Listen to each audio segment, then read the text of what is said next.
ऐसे लोग जो कांग्रेस लोकसभा के चुनाव में और इंडी गठबंधन के समाजवादी पार्टी के लोग देश के अंदर एक नैरेटिव गलत फैलाकर व्यवस्था समाप्त हो जाएगी, आरक्षण खत्म हो जाएगा, इस प्रकार का गलत नैरेटिव फैलाकर हमारी देश की संख्या को कम करने की जनता पार्टी के जो अपेक्षित परिणाम थे वो मुझे प्राप्त नहीं हुए। लेकिन मित्रों, इस देश के अंदर पिछड़ों के बगैर, पिछड़ों और दलितों के बगैर देश की सत्ता और प्रदेश की सत्ता की कल्पना संभव नहीं है। हम इस देश की आधी आबादी से ज्यादा प्रतिनिधित्व करने वाले लोग माननीय नरेंद्र मोदी जी के नेतृत्व में एक मात्र शक्ति हमारे वक्त मध्य बैठी है। मैं उनको नमन करता हूं जो आज 33% का आरक्षण लोकसभा में हम सबने पारित किया।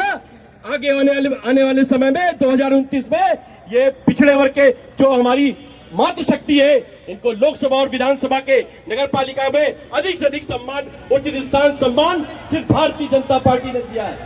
मित्रों, मैं आपसे बताना चाहता हूं, जैसा कि पूर्व में हमारे आशु वर्मा जी कह रहे थे, ये स्वयं पित्रोदा ही बताता है कि कितना चलना है, कितना बोलना है।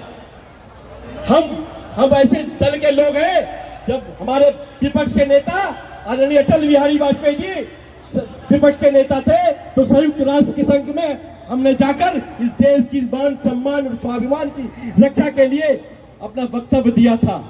और पाकिस्तान के लोगों ने सोचा था कि ये पिछड़े वर्ग के लोग, ऐसे लोग जो भारतीय जनता पार्टी के साथ जुड़े लोग हैं, आज वो जाति जनगणना को समाप्त कर जाति जनगणना की बात करते हैं।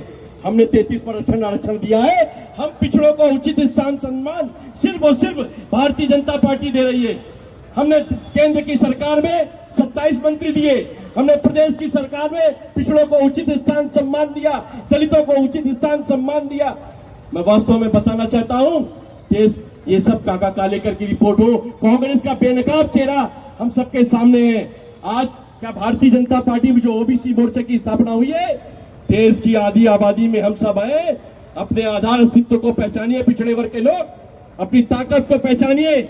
इस देश की सत्ता की कल्पना और देश के जो हमारे हैं वो भी नरेंद्र मोदी जी, वो भी पिछड़े वर्ग से आते हैं। हम सबको उनके साथ खड़े होकर इस देश के विकास के नए आयाम स्थापित करने हैं।